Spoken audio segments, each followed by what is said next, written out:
like sabermetrics legend in terms of 3 true outcomes is what they call them, right? So and the thing is, it's funny is the most I ever struck out in a season, I think, is 185 times. There's guys right and left that are punching out well over 200 times. Oh yeah. And I got lamb basted a long time ago for it, and now it's like the going thing. Right, and that's something I want to talk about. Absolutely. I got cheated striking out, and if I could have struck out 240 times like these guys are, I'd have been a real legend. Well, you are a sabermetrics legend, you know. I mean, it's because of that. It's really, there's an article written in 2000 called "Doctoring the Numbers." It's on Baseball Prospectus, and that's the one where they talk about what they call the 3 true outcomes. That's a walk, a strikeout, or a home run, right? And those are the reason they call those the 3 true outcomes is because from a statistics perspective, it's the easiest way to evaluate a hitter without the context of the defense, right? If you strike out, the shift has nothing to do with that. If you walk, the shift had nothing to do with that. If you home run, the shift had nothing to do with that. So if there's a ground ball, there's a hit up the middle, whatever it is, those things are all dependent on defense, right? But these 3 true outcomes, walk, strikeout, home run, are totally independent of defense. So they've become kind of a fan favorite for sabermetrics, for the sabermetrics crowd, and it gave people an insight into how those kind of outcomes can have an impact on a player's value, particularly measured by the wins above replacement. Is what they call the WAR value, WAR. And your WAR value was particularly high, and it was kind of a mystery to the baseball logic of got to get on base however you get on base all the time, and to recognize that there is actually sometimes a value to a strikeout, right? Sometimes there is a value to just clearing the bases with a home run, and even with a walk too. So in that article, you're number 3 all time in the 3 true outcomes. And now I don't know if it's changed since 2000. Now it might have. So, but at least in 2000, but that was a very specific style of being a hitter, right? You were at a particular place in the lineup in terms of, you had Robin, you had Paul Molitor, right? You had several others that you were playing off of. Can you talk a little bit about, like, in your instruction, like, we're talking about some of the mechanics of seeing better with uHIT. We're talking about feeling the bat better with Bat Geer. But, like, when you're approaching a hitter, how important is it to, like, first figure out what kind of hitter they need to be, right? And then second, what you do in your instruction to kind of guide them in that path, to be more of the get on base person, or to be more of the, home runs and walks and 3 true outcomes type of person. You've asked a bunch of great questions, and I just want to say something real quick on the word anticipate. Yeah. Because that word should be like one of the most important things.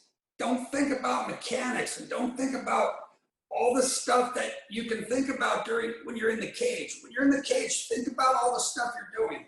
Right. I'm a big advocate. I watch the barrel of the bat and what that does, and I watch a player's head. So I always put a ball on a tee that looks like this with a dot on it. Mm-hmm. Now this shows if I'm a right-handed hitter, this would be the top inner half of the ball, correct? Just sitting on a tee and I'm getting ready to hit it, that would be the top inner half. So every time you get ready to hit a ball off of a tee or a soft toss, you're trying to hit the top inner half. This is the bottom inner half, bottom outer half, mm-hmm. bottom outer half. So I'm trying to aim at that top inner half of the ball. Now, what does that do? The top inner half, the top keeps the ball out of the air, and the inner half keeps you through the ball. So when you're talking about anticipating, when you walk up to the plate, and I say this all the time,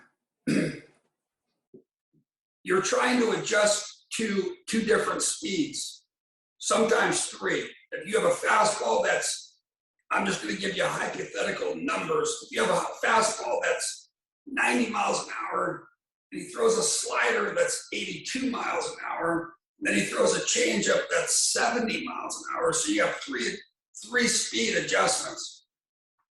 When you walk up to the plate, every hitter should, I always break out a tee, and I tell Susie, I say, put a ball on the tee exactly where you wish that ball would be on the next pitch. And they all kind of elevate it a little bit, maybe middle, maybe a lot of players surprisingly go put the ball away.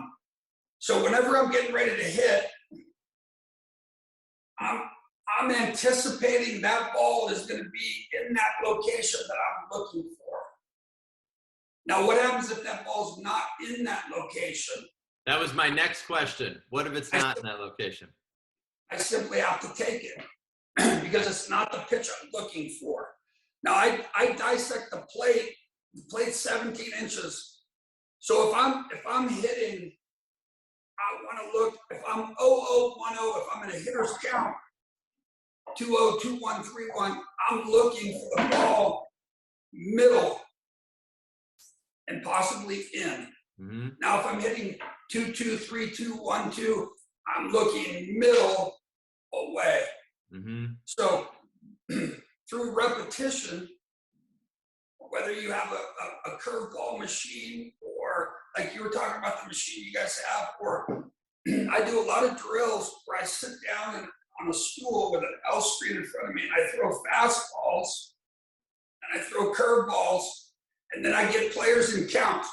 Okay, you're hitting 2-0 right now, and I'll throw a fastball outside where it looks good, but that's not what you're looking for. That's that fastball outside, 2-0.